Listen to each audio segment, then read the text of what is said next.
So what we'll have now is Ms. Suber Goodman will come and talk about her stance for Greenwood District 50, and then following that, you'll hear from Bill Kimbler, so we won't delay in the transition. Thank you, love. Come on. How you doing?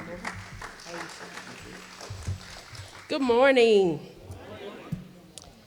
So I want to say thank you for you all inviting me. I know this is a nonpartisan seat and office, and for you all to allow me to come this morning, I really appreciate it.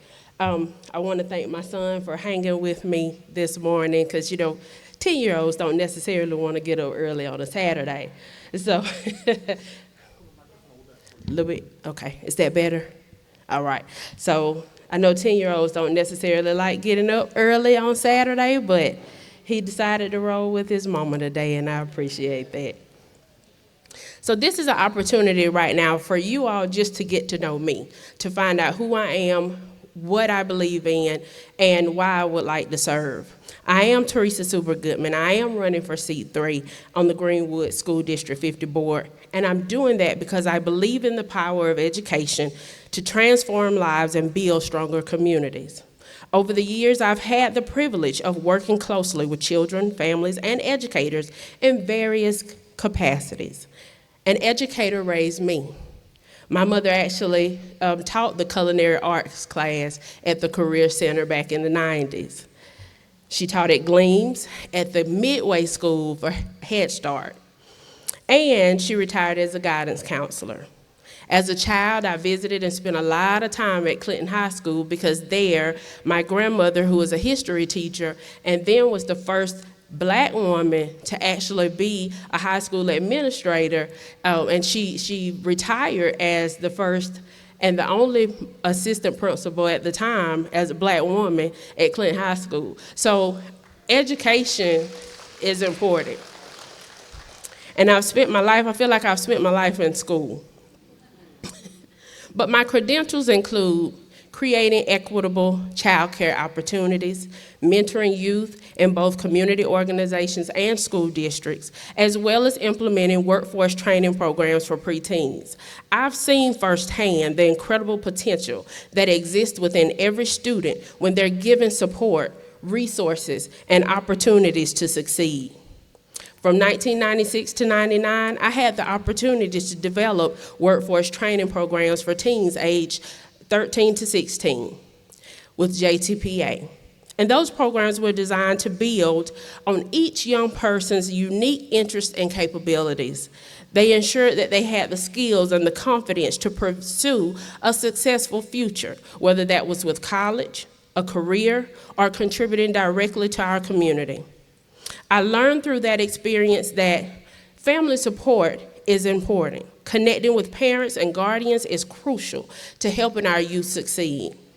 In 1999, I worked at Bell Street Middle School in Clinton, South Carolina, where my focus and my role helped students understand the importance of health and how that translates to their future mental and physical well-being. By teaching them about healthy habits and self-care, I helped them recognize how these choices impact their ability to succeed in the classroom and beyond. It's experiences like this that solidified my commitment to the holistic development of youth. I'm especially proud to have developed the Toddler Learning Center in 2022, a project that is very close to my heart. This center was the vision for providing equitable child care where children, regardless of their family's ability to pay, had access to high-quality early education.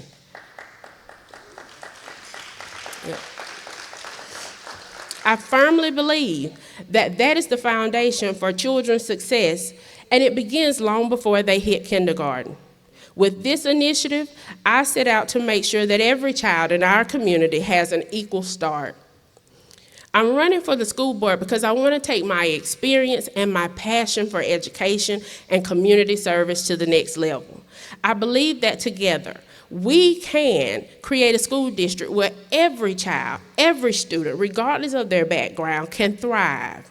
This morning, I want to share more with you about my vision in this role and focus on 5 key words that define my approach: transformational, strategic, empowering, innovative, and collaborative.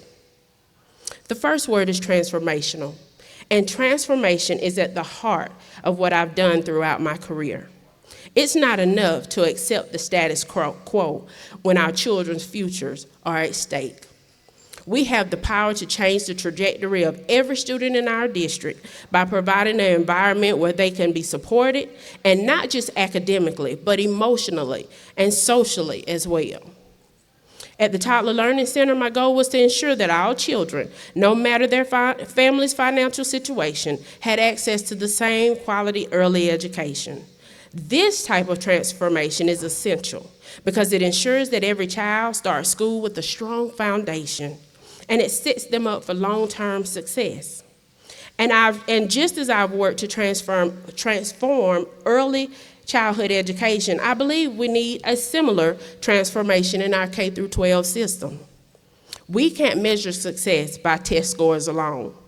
We need to focus on the whole child, their creativity, critical thinking, and their ability to engage the world around them.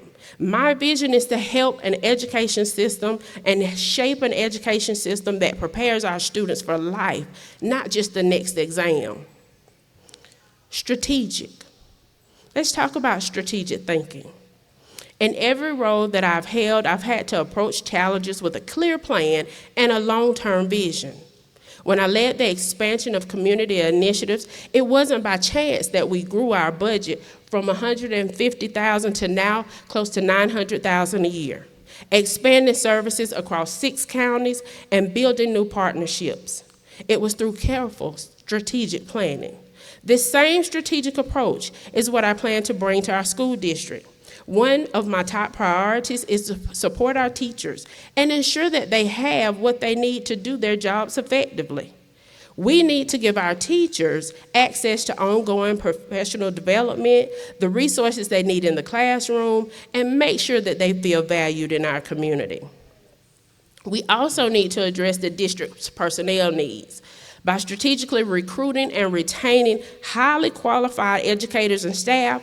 We then can create an environment where everyone is empowered to contribute to the district's goals. We have to develop a plan that reduces turnover and ensures that we're providing competitive salaries and benefits. We have to create a supportive work culture that attracts the best talent. The third key word is empowering.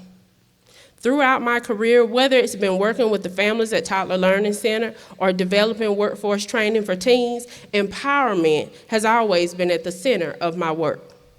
We have to empower our students, and that means giving them the tools they need to succeed in whatever path they choose. Whether a student wants to go to a 4-year college, a technical school, enter the workforce, we need to provide them with the resources and opportunities to make those dreams a reality. I'm especially proud of the work that I did with JTPA because I helped children develop work skills that were critical to their future. This program was designed to build on those children's personal interests and capabilities. It helped them recognize their own strengths and understand how to apply them in real-world situations. And this type of training is critical to ensure that our youth are prepared to enter the workforce and pursue their further education with confidence and skill. This philosophy extends to our teachers as well. We have to empower them. We have to empower our educators by giving them a voice in the decision-making process, involve them in shaping the policies and the programs that affect their classrooms. The fourth word is innovative. Today, we live in a fast-paced world. Our students need an education that can keep up with that and the changing demands of the 21st century. That means we have to be creative and forward-thinking in how we approach learning. For example, when I was at Bell Street, I worked with students to help them understand the connection between their health and their academic success. We didn't just focus on textbooks. We took an innovative approach that integrated physical, mental, and emotional well-being into a curriculum. This is the type of holistic care that holistic learning that helps students see the different aspects of their lives and how they're interconnected. As a member of the school board, I want to advocate for expanding vocational training and STEM education in our schools. These programs offer hands-on experience that can ignite a passion in our students and prepare them for high-demand fields. We must be open to new ideas. We have to embrace technology and create an environment where innovation thrives.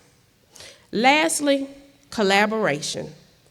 Being collaborative as a leader is essential. I firmly believe that the best results come when we work together. As I've done in my previous roles, I will build bridges between parents, teachers, students, and community leaders. We have to create a school system that works for everyone.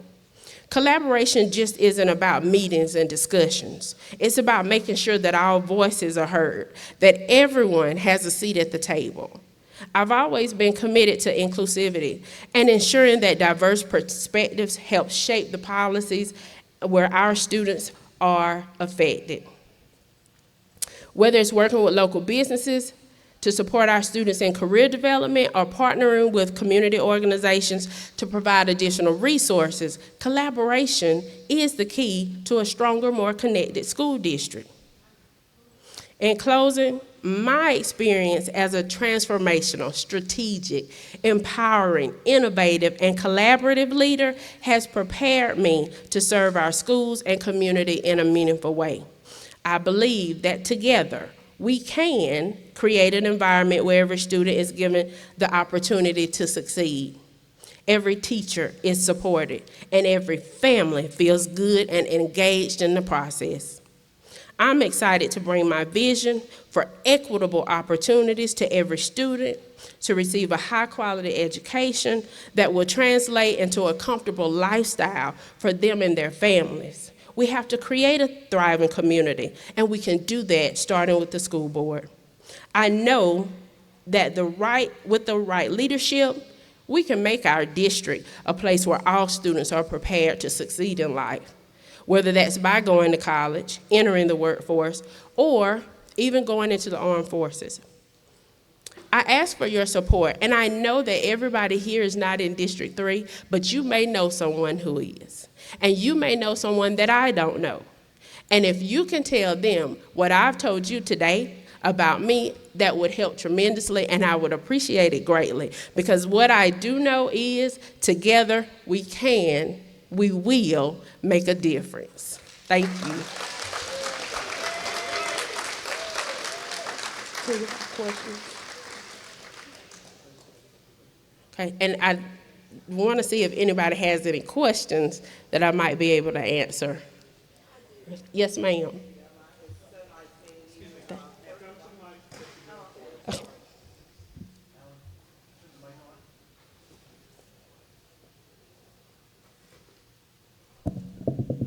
Hi, thank you. Okay, first I want to commend you for being so passionate about our children, that you are willing to run for this position, and I'm proud and I applaud you for that. Thank you. Secondly, I have a 4-year-old granddaughter who is in the Head Start program at Gleams, and I have a 15-year-old daughter who's a sophomore at Greenwood High School.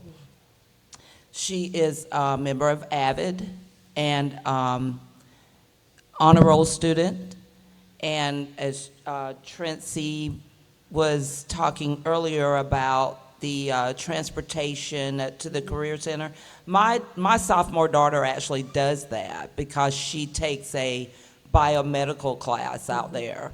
Her interest is, and her goal is to go to a 4-year college for forensic science engineering. I don't know anything about that, but my question is, what are your thoughts, if any, on what happened this week in light of the gun violence that went on in Georgia? There was an instance here just 3-4 days ago at Greenwood High School where a young teenager brought a gun to school.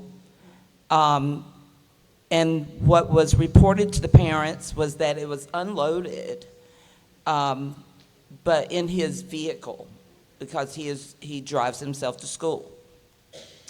Now, of course, I had to sit down with my 15-year-old and have a conversation.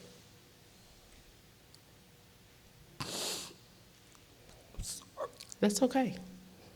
About the policy where they are no longer allowed to have their phones on, which I get that. I imagine that was quite chaotic and lost a lot of, didn't have the students' attention because of social media and that type of thing. So I was all for not having phones on during school hours. But in light of all the problems we have in school, Yeah.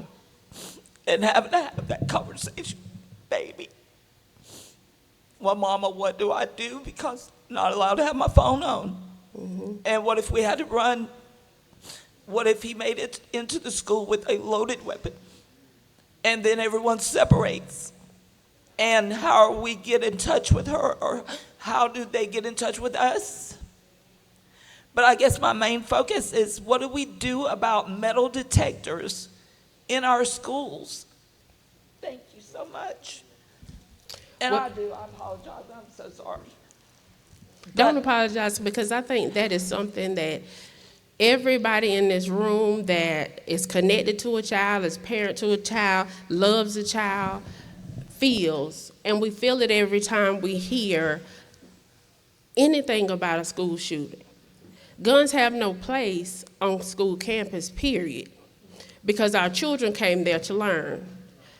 And there are a couple of things, when we talk about innovation and when we talk about safety, what has to be paramount is, what do we do for our children? How do we protect them? We have to have those conversations, unfortunately. But I'll share something very personal. So a couple of years ago, there was an incident where my child was threatened.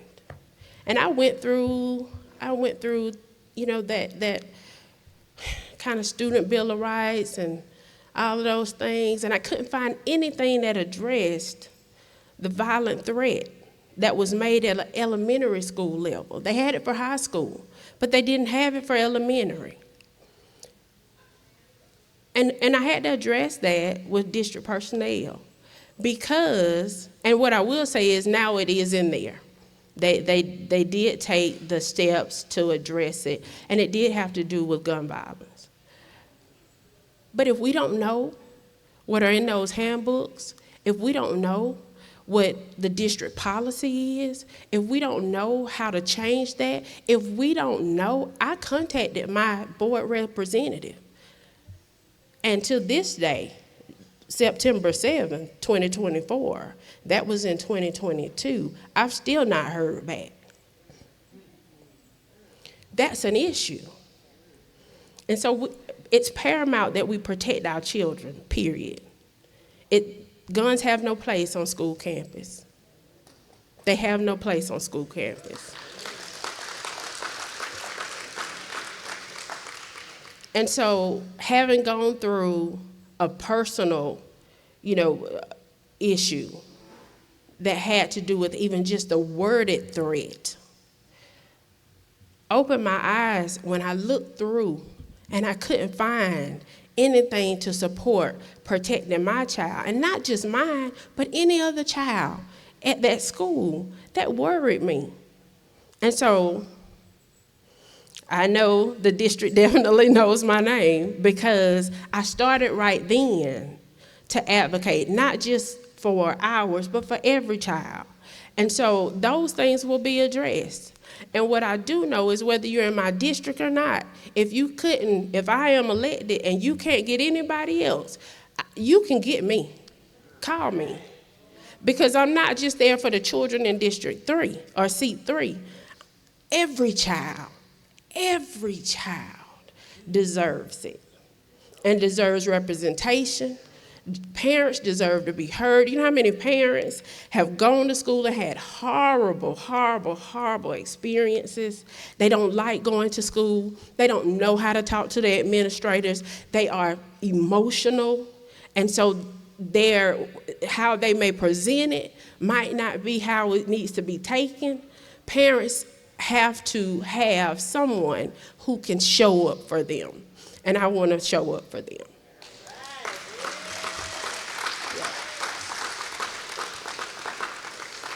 Okay. So I know I don't think we have any more time for any questions, but follow my social media. There's a lot of people in this room that have my personal cell phone number. Call it. I don't mind. I want to talk with you. I want to know you, and I want you to know me, because I want you to know that you can trust me with our most important, most valued treasure, our children.